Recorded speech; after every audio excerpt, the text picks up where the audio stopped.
Welcome to The Deep Dive, your shortcut to being well-informed. Hey there.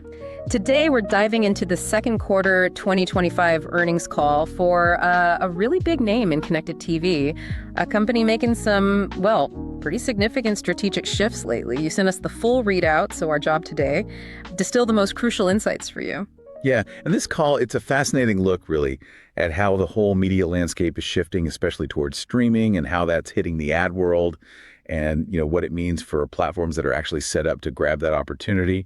We'll break down the numbers, sure, but also connect it all to the bigger trends. All right, let's jump right in then. The headline numbers from Q2. Because this company, they really surprised folks, didn't they? Oh, definitely. GAAP earnings per share came in at $0.07. Now remember, the consensus was looking for a loss of $0.16. So that's a huge beat. A massive swing. And then non-GAAP EPS. Even better, $0.17 when analysts expected a $0.15. I mean, that's profitability showing up strong. It really is a remarkable turnaround on the bottom line. And then you look at the top line. Revenue hit $1.11 billion. That beat the $1.07 billion consensus. And it represents, a solid 15% year-over-year growth. Okay. And the platform revenue, that's the key one for that. Exactly. That's the core business. It jumped an impressive 18% year-over-year to $975 million. And that feeds into gross profit, $498 million, up 17%. Engagements right there too. Streaming hours, also up 17%, hitting 35.4 billion hours. Just huge scale. And you saw that pop in the stock right after the results came out. That wasn't just excitement, was it? It felt like it signaled something more fundamental changing. I think you're right. It's more than just beating the numbers. For a long time, the story was all about growth, maybe profitability later. This quarter, especially hitting positive GAAP EPS and doing it now, it tells the street, okay, we can grow and be disciplined. Turning that scale into actual profit. That's a game changer for valuation. Kind of de-risks the whole story. Okay, let's unpack that engine then. They really highlighted strength in the ad platform. What's actually going on under the hood there? How are they pulling off that kind of ad growth? Well, what's really interesting is their focus on diversifying where the ad money comes from. Management specifically pointed to deeper tie-ins with third-party demand-side platforms, DSPs. Think of them as like big gateways for advertisers. They mentioned Amazon DSP, Whirl. Big names. Right. By connecting with these guys, they're opening up their ad slots to a whole new massive pool of ad dollars. Yeah. These integrations are giving advertisers access to, they said, over 80 million authenticated households. Incremental reach. Wow, 80 million. Yeah, and that's allowing them to grow faster than the overall U.S. OTT ad market. Yeah. Because they're tapping into budgets that maybe weren't coming directly to them before. And they also rolled out this new product, the Ads Manager. How does that fit in? Is that about democratizing things, getting smaller players involved? Precisely. The Ads Manager is all about opening the doors. It's a self-serve tool designed to bring in, potentially, hundreds or even thousands of new advertisers. These aren't your giant brands necessarily. Often it's small, medium-sized businesses, maybe focused on performance campaigns, driving clicks or sales, the kind of stuff you see more on social media. Right, like a local business wanting to run a TV ad. Exactly. Yeah. This makes it easy, up and running quick. It complements the work they do with the big traditional video advertisers. Management called it a multi-billion-dollar opportunity, so they see huge potential there. It's ramping up nicely, more advertisers, more revenue each month. Pretty standard, but effective. New product rollout. Okay, now this part I found really interesting. The company's own content channel. The performance there seems, well, kind of off the charts. It's a real powerhouse for them. In Q2, still number 2 for engagement on their whole platform, number 3 globally by reach. That's huge. And get this, streaming hours on that channel surged about 80% year over year in Q2. 80%? Incredible, right? And that feeds the beast because more engagement on their own channel gives them more prime ad inventory they directly control.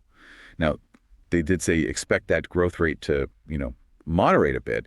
They're starting to compare against big launches from last year, but it's still projected to grow well into double digits. So engagement isn't slowing down, just maybe normalizing to still very strong levels. And beyond the ad revenue, which is clearly booming, you mentioned the profit turnaround. What's the outlook there look like going forward? How fast is that needle moving? Yeah, this is where the story gets really compelling, I think. For Q3, they're guiding to revenue around $1.2 billion, platform gross margins around 51%, and adjusted EBITDA, that key operational profit metric, near $110 million. Solid. And they also raised the full-year platform guidance to $4.075 billion. So that operational efficiency, it's really kicking in. It's swinging the whole P&L to positive GAAP EPS, and they now expect to be operating income positive in Q4 this year. Q4 this year. That's sooner than expected, wasn't it? Way sooner than their old guidance. It's a big deal. Okay. And they specifically said, expect more margin improvement into 2026. So this isn't a blip, it's a trend. Okay, and what about those bigger strategic things? Capital returns, hardware, a $400 million buyback is a pretty bold statement, right? Especially for them. It absolutely is. That $400 million share buyback program through 2026, that's a major pivot. It's the first real capital return program they've ever done. Signals a new phase of maturity, right? Yeah. And he said it's mainly to offset dilution from stock compensation, but it's part of this broader plan, strategic investments, M&A, like that Friendly TV acquisition they just did. That actually added 1.8 percentage points to platform growth in Q2. So these deals are contributing. Okay. And on hardware, they're still expanding. Roku branded QLED TVs coming to Canada this fall. And they're finding cost savings, bill of material savings with new low-power streaming sticks. It's not just about selling boxes. It's about growing that installed base that feeds the profitable platform side. Got it. Now, one question people always have is about the ad market itself. Can they keep filling all their ad slots and, crucially, keep prices up when the market gets choppy? What did they say about pricing power? Yeah, that's a key question. Their answer was, well, pretty confident. They basically said their huge scale. Remember those 35 billion hours? Yeah. Their engagement growth and the unique ad types they offered, it lets them price inventory effectively, kind of regardless of broader market CPM swings. CPM, cost per thousand impressions, the standard ad price metric. Right. They can essentially meet demand at various price points. Yeah. And the proof. They just finished their upfronts, those big annual ad deals, and reported no pricing deflation. No deflation. Okay. Which means demand is strong for everything from their premium sponsorships down to broader video ad packages. It shows they have real clout in the market. And one last bit from the deep dive. Balancing ads versus subscriptions. That seems like a complex tightrope to walk. How do they decide what to show users to make the most money but keep people happy? It's actually super sophisticated. They have a dedicated machine learning team just focused on this. They're constantly optimizing what you see in the user interface, the home screen, basically. It's like a real-time auction. Should they promote ad-supported free content? Offer a free trial for a subscription service, maybe highlight something they get paid directly to feature. The algorithms are crunching data constantly to maximize the yield, the revenue from every user interaction, while also trying to keep viewers satisfied so they, stick around. It's a very data-driven balancing act. So pulling it all together, what does this actually mean for you, the listener, maybe the investor, looking at this company now? It really feels like a corner has been turned. I think that's the right way to put it. This earnings report, it signals a clear shift. They've moved past just stabilization, feels like measured acceleration now. Yeah. And look at the stock's total return compared to, say, the broader communication services ETF. It's way ahead. Plus 9% over 1 month, plus 31% over 3, plus 62% over the year, the ETF. More like negative 1%, plus 7%, plus 18%. Big outperformance. Huge. It's not just a small beat, it's driving a real re-rating by the market. And you could kind of see this coming, couldn't you? The news before the call, that Amazon DSP deal, buying Friendly TV, it felt like they were setting the stage. Exactly. Those were important signals. And the whole industry backdrop just reinforces it, right? Ad money is flooding out of linear TV into connected TV. It's undeniable. Nielsen data shows streaming's already bigger than broadcast and cable combined half the time. And this company's operating system, it's in something like 40% of TVs sold in the U.S. Massive footprint. 40%, yeah. So you have management sounding consistently bullish, talking platform leverage, cash return. And the street loves the surprise profit and the buyback. Sure, there's maybe some lingering caution on hardware margins, but look at the options. Market call options are way more popular than puts, over 65% ratio. That's pretty bullish sentiment from traders. That definitely suggests confidence. Okay, so looking ahead, say, next 6 months, what are the key things, the catalysts that investors should really be watching? What keeps the story going? All right, so the narrative points to a few key things. First, the holidays. How well do devices sell through, and how does that boost monetization? That's always big. Second, the full impact of those Amazon integrated CTV campaigns hitting the platform. Does that accelerate ad revenue further? Third, how well do they cross-sell services using Friendly TV? Does that acquisition really start paying off? And finally, the pace of that $400 million buyback. If they get aggressive with it, that sends another strong signal.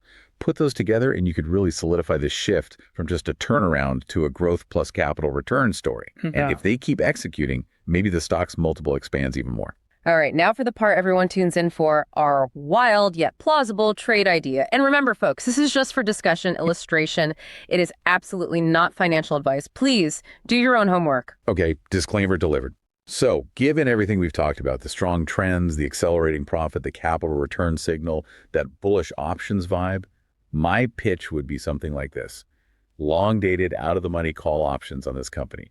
Like looking out to late 2026, maybe, with strike prices well above where the stock is now. Going for the home run, huh? Kind of.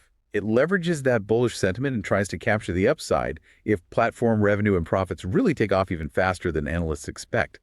Think about the full impact of Ads Manager, Amazon DSP, really kicking in. And maybe, just maybe, to hedge it a bit, consider pairing it with a short position in an old-school, pure-play linear TV advertising company. Pay both sides of the shift. Exactly. Why that big secular wave of ad dollars moving from traditional TV to connected TV. You're betting on this company's specific execution and the broader industry trend. Playing the future, basically. What a quarter, indeed.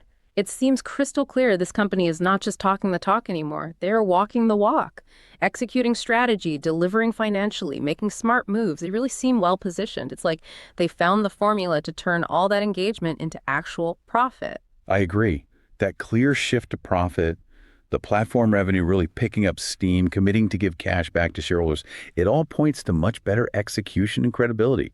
It's become a really compelling story of growth and now value creation too. Seems like it's just getting started. So, the big question for you to think about, how fast does that huge shift from linear TV advertising really happen? And what does it mean for the dominant platforms, like this one, over the next year or two? Definitely something to mull over. And one last time, everything we discussed in this deep dive today was purely for informational purposes. It is not financial advice. Thanks for joining us on the deep dive. We'll catch you next time with more insights.